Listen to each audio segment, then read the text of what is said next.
friends, welcome back. Today we're going to be talking about the Perilla plant.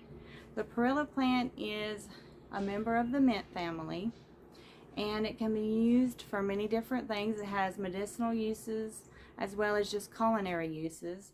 The medicinal list of uses is very long. You can use it to help breathing, to make it easier for you to breathe if you have asthma. You can also use it, it's available in a pill and capsule form for allergies. It also can be used for nausea. If you crush up the leaves and then make like a paste or whatever out of it, you can use it for morning sickness or just general nausea. And let's see, I think there's a few other uses, but those are most common ones. Also, the last one I can remember right off is inflammation. It's good for inflammation. It comes in, they do make it available in an extract form and peel form and oils and all kinds of things. So it's a really great plant to have, and that's what it looks like. And there's 3 plants in here, and I bought this from Lowe's. I think I paid about $4 or $5 for it.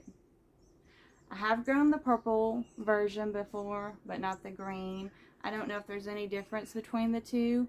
And I will say that as far as it being a part of the mint family, the way it grows is different than mint, like peppermint, spearmint, and such. Those usually grow, you know, if you've ever grown them, they go really tight and compact, and you wind up having to break them up, and they'll send out runners and everything. This one's not that way. This one will grow up and it'll have a flower, and then, well, at least the purple version does. I'm sure this does too. And it'll have a flower, and then it'll have seeds in there, and then it'll just naturally reseed itself, and every year, and you'll have plants. And the plants will grow up like a single plant, but they will grow, like, they'll throw out hundreds of seeds. So before long, you'll be having to pull them up. So if you don't want that, you might want to plant it in a pot, just like regular mint. Otherwise, you can plant it in the ground. I just plant it in the ground and just weed up the extra ones I don't want, or give them away, or replant them somewhere else.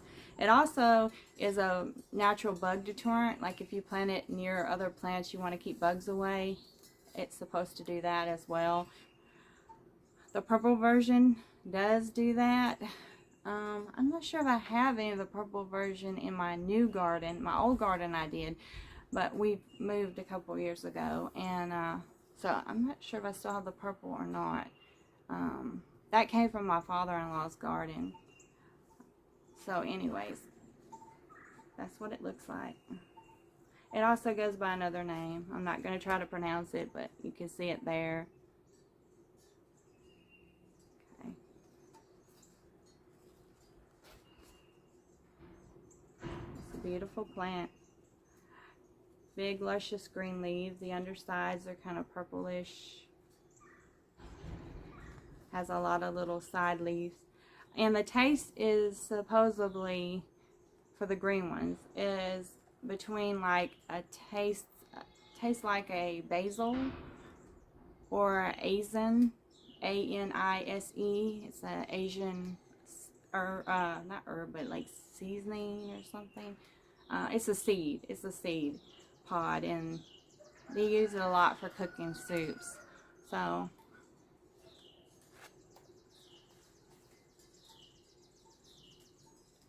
anyways, we're going to go ahead and find a nice planting place for this. By the way, it needs to be planted, it says, in full sun for 6+ hours. Plant 12 inches apart. And when it's grown, it'll be 18 to 30 inches tall. And you just want to plant it as deep as it is in the container.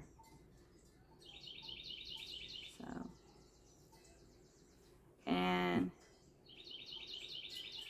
you can harvest it. You can start harvesting these bigger leaves anytime you want to.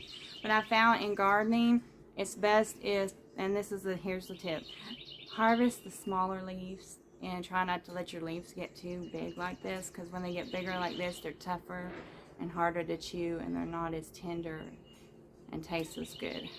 So yeah, pick your leaves while they're small. And also, if you'll do that on like your basils and stuff, pick off the bigger leaves. It'll encourage it to keep growing and putting on more leaves, so you'll get more herbs. Okay, well, that's about it. I'll see y'all in the garden. Well, we're here in the garden now, so we're gonna go ahead and plant these Perilla plants.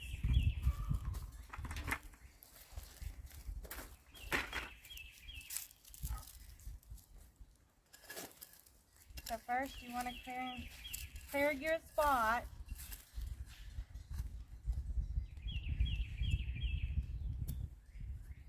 And then start digging.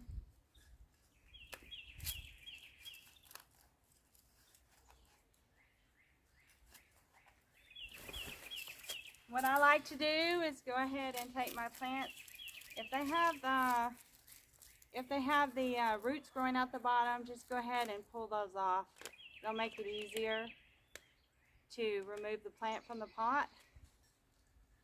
Go ahead, turn it upside down. You can see how it's been growing in the pot for a while. So you just want to break those apart into 3 sections. There's